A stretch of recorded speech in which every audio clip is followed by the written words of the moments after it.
భాగో రోహింగ్యా కోసం ఇది జాగో భాగ్యనగర్ చెలో బాలాపూర్ అంటే బాలాపూర్ లో రేపు ఒక మంచి కార్యక్రమము. ఇది ధర్మరక్షణ సభ పేర్లోనే ఉంది. అయితే ధర్మరక్షణ అంటే ధర్మరక్షణ దేశ రక్షణ సభ కూడా అనొచ్చు నేను అంటున్నాను. ఎందుకంటే రోహింగ్యాలు ముఖ్యంగా మనం మాట్లాడుకుంటున్నాము వెస్ట్ బెంగాల్ అస్సోము సరిహద్దు రాష్ట్రాలు భయంకరంగా ఉన్నాయి, ఆందోళనకరంగా ఉంది, అక్రమ చొరబాట్లు అని.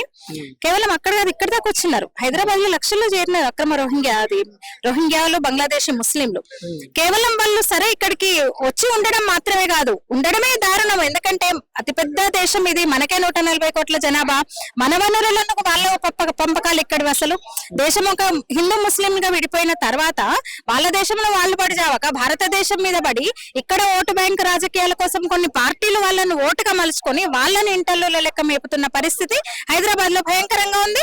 ఎలా అంటే మనం చూస్తున్నాం లవ్ జిహాద్ రోజు మాట్లాడుకుంటున్నాం. లవ్ జిహాద్, ల్యాండ్ జిహాద్, ఆర్థిక జిహాద్, ఫుడ్ జిహాద్. నిన్న కేరళలో చూసినాం. ఇక మరి రీల్స్ జిహాద్ అందామా, బస్సు జిహాద్ అందామా? అంటే ఇట్లా కేవలము వాళ్ళు వచ్చి ఈ దేశాన్ని పూర్తిగా హస్తగతం చేసుకునే కుట్ర పన్నుతున్నారు ఇంట్లో ఉన్న ఇక్కడున్న అంతర్గత శత్రువులతోని. అయితే ఇది ఒక పార్టీ కార్యక్రమము, ఒక సంస్థ కార్యక్రమము, ఒక సంఘ కార్యక్రమము, ఒక ప్రాంతంలో కాదు. బాలాపూర్ ఎందుకు పెట్టారంటే ఇక్కడ బాలాపూర్ అనగానే గణేష్, బాలాపూర్ గణేశుడు అంటే అసలు తెలియని వాళ్ళు ఎవరు ఉండరు దేశవ్యాప్తంగా. ఆ గణేశుడి సాక్షిగా, ఆ గణేశుడి స్ఫూర్తిగా, గణేశుడిని తొలి మనకు ఆది దైవం గణేశుడు అంటారు.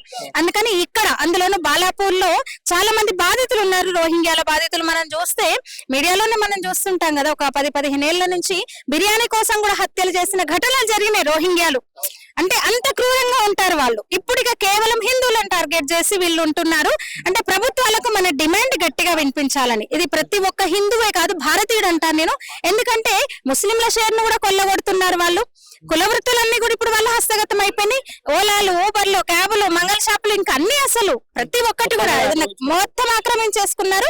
మన పిల్లల భవిష్యత్తు కోసం మనం ఇప్పుడు గలమెత్తాలి, ప్రభుత్వానికి మన డిమాండ్ వినిపించాలన్న కార్యక్రమంతో హిందువులందరూ భారతీయులందరూ కూడా ఈ కార్యక్రమాన్ని అంటే తెలంగాణలో అంటే దేశం గురించి ఆలోచించే వాళ్ళు, ధర్మం గురించి ఆలోచించే వాళ్ళు, మన భవిష్యత్తు గురించి ఆలోచించే వాళ్ళు విధిగా తప్పనిసరిగా ఒక బాధ్యతగా రావాలి. ఇది ఎవరితోనో బొట్టు పెట్టి పిలిచే ప్రోగ్రాం కాదు, ఎవరింటి పెళ్ళో కాదు. ఇది ప్రతి ఒక్కరు మన పిల్లల కోసం, మన భవిష్యత్తు కోసం ఈ కార్యక్రమానికి రావాల్సిన అవసరం ఉంది. రేపు 2 గంటలకు, శనివారం 2 గంటలకు కార్యక్రమం ఉంది బాలాపూర్ లో. అందుకు తగినట్టు ఏర్పాట్లు కూడా జరుగుతున్నాయి. ఇందాక చెప్పారు. అంటే ఎవరో ఒకరు మరి ముందు ఉండాలి కదా కోఆర్డినేషన్. దీన్ని భాగ్యనగర్ గణేష్ ఉత్సవ సమితి నిర్వహిస్తోంది. రావినూతల శశిధర్ గారు నేషనల్ స్పోక్స్ పర్సన్ వారు, విహెచ్పి. ఇందాక ప్రెస్ మీట్ పెట్టారు, చూసారు మీరు చూస్తే ఆ వేదిక మీద కూడా పార్టీ అని కాదు, అన్ని పార్టీల వాళ్ళు ఉన్నారు, అందరూ ఉన్నారు. అన్ని కుల సంఘాల వాళ్ళు స్వచ్ఛందంగా ముందుకు వస్తున్నారు. అవును, మన కార్యక్రమం, మనం ప్రతి ఒక్కరం బాధితులం. బయట చూసుకున్నట్లయితే ఇది రాజకీయ ఎత్తుగడ. ఇప్పుడు రాబోయే ఎన్నికలకి, స్థానిక ఎన్నికలకి ఇది ఒక హిందువులు మొత్తం కూడా ఏకం చేసేటటువంటి ప్లాన్ అన్నట్టు కూడా రాజకీయాలకు ఏం సంబంధం లేదా? మీరు ఇప్పుడు చూస్తే ఇక్కడే చూడండి, ఆర్ఎస్ఎస్ బీజేపీ కలిసి బీజేపీకి ఏం సంబంధం లేదు. ఆర్ఎస్ఎస్ అంటే దేశం గురించి ఆలోచించే సంస్థ కాబట్టి ఆర్ఎస్ఎస్ కూడా, నాకు తెలిసి ఆర్ఎస్ఎస్ కూడా సంబంధం లేదు ఈ ప్రోగ్రామ్ కి. చూసారా, నాకైతే ఎవరు కనబడలేదు. నాకు అంటే నేను కూడా మొన్నటి వరకు మీడియాలో ఉన్నాను కాబట్టి ఆర్ఎస్ఎస్ వాళ్ళు ఎవరో నాకు తెలుసు. ఇక్కడైతే నాకు ఎవరు కనిపించలేదు. ఇది ఆర్ఎస్ఎస్ కి ఏం సంబంధం లేదు. పూర్తిగా భాగ్యనగర్ గణేష్ ఉత్సవ సమితి లీడ్ తీసుకొని పిలుస్తుంది. ఇది ఒక సంస్థ, రాజకీయ పార్టీలకైతే అసలే సంబంధం లేదు. ఇది కొన్ని ఓటు బ్యాంక్ రాజకీయాలు చేస్తున్న పార్టీలకు, అంటే కొందరు అంటున్నారు రోహింగ్యాలను ఎట్లా వెళ్ళగొడతారు, నొప్పి పుడుతుంది కొందరికి.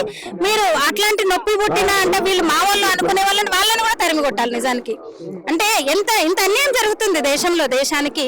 మరి ఈ సమయంలో వాళ్ళని సమర్థించుతున్న వాళ్ళని కూడా తరిమి కొట్టాల్సిన అవసరం ఉందని పిలుపునివ్వచ్చు ఈ సందర్భంగా. సాధ్యమవుతుందా నిజంగా రోహింగ్యాలను తరిమి కొట్టడం? ఎందుకు సాధ్యం కాదు?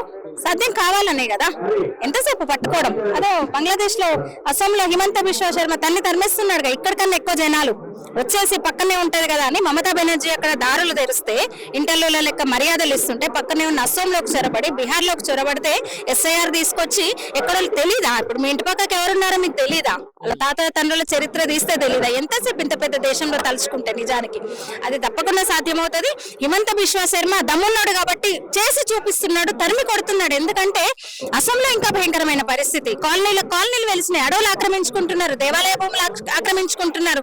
అదిగాక చెప్పిన కదా ఫుడ్ జిహాద్ అంటే ముస్లింల మన ఆడమగాలో వంద్యత్వం రావడానికి ఇన్ఫర్టిలిటీ కోసం కూడా ఫుడ్ మీద రకరకాల రసాయనాలు కలిపి అమ్ముతున్నారు. వాళ్ళు ల్యాండ్ జిహాద్ ఆక్రమించేసుకుంటున్నారు, హత్యలు చేస్తున్నారండి. హత్యలు రేవంత్ రెడ్డి కాంగ్రెస్ ప్రభుత్వంలో రేవంత్ రెడ్డి ఇస్తున్న సన్న బియ్యంతో సహా తీసుకుంటున్నారు కదా, వాళ్ళంతా ఉందా బతుకుతాం. ఎస్ రేవంత్ రెడ్డి ఆత్మ అసదుద్దీన్ ఓవైసీ ఎంఐఎం పార్టీ కూడా ఏంటంటే వాళ్ళకి ఇండ్లు కట్టిస్తున్నారు, రేషన్ కార్డులు ఇస్తున్నారు, ఓటు హక్కు కూడా.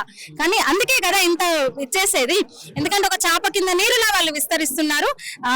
ప్రతి ఒక్కరు సోయి తెచ్చుకోవాలి, లేదంటే కష్టం. మనం ప్రపంచవ్యాప్తంగా చూస్తున్నాం. ఏమంటారు, ఇస్లామిక్ దేశమేమో ముస్లిం కంట్రీల మీద దాడి చేస్తుంది. ఇస్లాం ఇప్పుడు లండన్ ఇలాంటి వాటి కెనడా లాంటి చోట్లల్లా క్రిస్టియన్ కంట్రీస్ లో ముస్లింలు వెళ్ళి బాగా వేస్తున్నారు. అంటే ఒక యుద్ధం బయట అయితే స్టార్ట్ అయింది, నాశనం అయిపోతున్నాయి, వాళ్ళ కల్చర్ పోతుంది, వాళ్ళ మతం వాళ్ళ ధర్మం అన్ని పోతుంది. భారతదేశం కూడా ఇట్లనే మనము సోయి తప్పి ఉంటే సరే శాంతి కాముకులం అయ్యి ఉండొచ్చు, కానీ మరి అది శృతి మించితే కష్టం. మన కిందకే నీళ్ళు వస్తున్నాయి, మన తరాలు ఉండవు, ఇంకా మన ధర్మం ఉండదు, మన దేశం ఉండదు. అందువల్ల సీరియస్ గా ఆలోచించాలి, ముఖ్యంగా హిందువులు ఆలోచించాలి, నిద్ర లేవాలి, జాగరూకతలై ఉండాలి. తరిమి కొట్టాలి రోహింగ్యాలన్నది ప్రభుత్వం పని మాత్రమే కాదు, మన పని. మీ పక్కన ఎవరైనా అనుమానంగా ఉంటే వాళ్ళు రోహింగ్యాలంటే ప్రభుత్వానికి తెలియపరుద్దాం, కేంద్ర ప్రభుత్వాన్ని కూడా మనం తెలియపరచవచ్చు. ఖచ్చితంగా దీని మీద మనం అలర్ట్ గా ఉందాం. ముఖ్యంగా మన ప్రాణాలు, మన పిల్లల ప్రాణాలు కూడా ప్రమాదంలో ఉన్నాయి, ప్రాణాలు కూడా వాటిని కాపాడుకుందాం. మనం 80% ఉన్నటువంటి హిందువుల మధ్యలో ఐక్యత లేదు, 10-20% ఉన్నటువంటి ఎవరైతే మైనార్టీలు ఉన్నారో, ఎవరైతే ఇతర మతస్థులు ఉన్నారో వాళ్ళకి ఉన్నటువంటి ఐక్యత హిందువులకు లేదంటున్నారు. అది వస్తుంది, కనిపిస్తుంది. ఎందుకు లేదంటే కొన్ని వందల ఏళ్ళు ఈ అంటే శాంతి శాంతి శాంతి అని, ఎందుకంటే హిందూ ధర్మం నేర్పిందే, అది సనాతన ధర్మం నేర్పిందే ఏంటి, సర్వే జన సుఖినో భవంతు, లోక కళ్యాణం విశ్వ కళ్యాణం అని మన పెద్దలు మనకు నేర్పారు. అయితే అది మనల్ని కాపాడుతుండొచ్చు, కానీ ఇప్పుడు ఈ క్లిష్ట పరిస్థితి కారణం ఏంటంటే కొన్ని వందల ఏళ్ళు విదేశీ పాలకులు అటు రెండు ఎడారి మతాల వాళ్ళు వచ్చి అంటే ఒక బానిస భావజాలంలో మనము అది ఇంకా భావజాలం పోవట్లేదు మనకి. అదిగాక ఈ మెకాలే విద్యా విధానం అంటే అసలైన చరిత్రను మనం నలంద తక్షశిల విశ్వవిద్యాలయాన్ని లక్షల కొన్ని రోజుల పాటు తగలబడినాయి. మన సాహిత్యం ప్రపంచ దేశాలన్నీ మన దగ్గర వచ్చి నేర్చుకున్నారు. ఆయుర్వేదము, యోగా కూడా మనం అందించిందే ప్రపంచానికి. ఇలాంటి విద్యను, మన సంస్కృతాన్ని నాశనం చేశారు విదేశీ దండయాత్రికులు, విదేశీ వలస పాలకులు. గుళ్ళు కూడా మనం చూస్తున్నాం కదా, గుళ్ళు హైదరాబాద్ భాగ్యనగరంలో నిన్న మొన్న చూసినాం కదా. అందుకని ఈ బానిస భావజాలాన్ని విడనాడాలి. ఆ చర్య అయితే, ఆ మార్పు అయితే కొంచెం కనిపిస్తుంది. ఆ మార్పు కోసం నిరంతరం బాధ్యత ఉన్న వాళ్ళందరూ ప్రయత్నం చేస్తున్నారు. అందులో భాగంగా మరొక్కసారి హిందువులారా మేల్కొనండి. నరేంద్రుడు వివేకానందుడు ఎక్కడో షికాగోలో ఉండి అన్నాడు, మేల్కొండి యువత అని. ఇప్పుడు హిందువులు మేల్కొనాలి, ఈ దేశంలో దేశాన్ని కాపాడడం కోసము. ఇప్పుడు చొరబాటుదారులను తరిమికొట్టే విషయంలో మరి ఈ ధర్మరక్షణ సభ ఎంతవరకు ప్రభావం చూపిస్తుంది? ప్రభావం చూపాలనే కదా. ప్రభావం అంటే చూపిస్తుంది. ఎంతవరకు అని అంటే మార్పు ఒక్కసారి కాదు కదా. ఇప్పుడు 70 ఏళ్ళైంది స్వతంత్రం వచ్చి, క్రమక్రమంగా ఎన్నో మార్పులు జరుగుతున్నాయి. ఒక్కసారి వచ్చే మార్పు కాదు. అందులో ఇది ఒక ప్రమాదకరంగా మొత్తం వ్యాపించుకొని పోయింది. కులవృత్తులను మింగేస్తున్నారండి. కులవృత్తులు ఏవి ఇప్పుడు హిందువుల చేతుల్లో లేవు, రోహింగ్యాల చేతుల్లోకి వెళ్ళిపోయినాయి. మరి అలాంటప్పుడు మార్పు సమయం పడుతుంది. అందుకనే కదా ఆ మార్పు కోసం ప్రయత్నంలో భాగంగానే ఈ కార్యక్రమం కదా.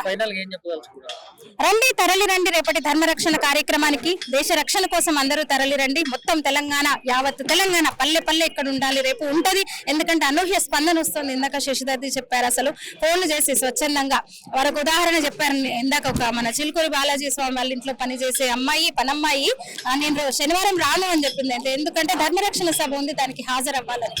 ఆ చైతన్యం వస్తుంది. ఎవరో చెప్పాల్సిన అవసరం లేదు, స్వచ్ఛందంగా తరలి రండి అని చెప్తున్నా. ఈ కార్యక్రమానికి ఇదేమి రాజకీయ పార్టీ కార్యక్రమం కాదు కాబట్టి ఎంతమంది వచ్చినా స్వచ్ఛందంగా వస్తున్న కార్యక్రమం ఇది. స్వచ్ఛందంగా తరలి రావడానికి జనాలు అయితే సిద్ధంగా ఉన్నారు. ప్రజల చైతన్యం వస్తుంది హిందువుల్లో.